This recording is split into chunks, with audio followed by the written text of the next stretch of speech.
নমস্কার। আজকে একটা ধর্মের উপরে আপনাদের উপায় বলবো।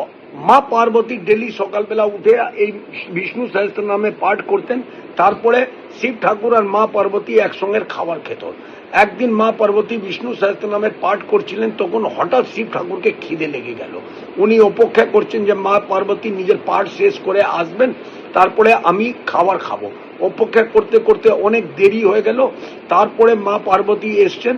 তখন শিব ঠাকুর ওকে বললেন যে কি ব্যাপার হলো, তুমি এত দেরি করে এসেছিলে, তুমি কি করছিলে?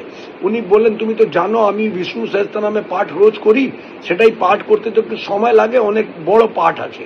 উনি বললেন, আজকে তোমাকে একটা এরম উপায় বলবো যে তুমি এই পাঠ যদি করো, তার থেকে একটা ছোট্ট পাঠ করলে তোমাকে সেই ফলই তুমি পাবে যেটা ফলটা বিষ্ণু সহস্র নামে পাও।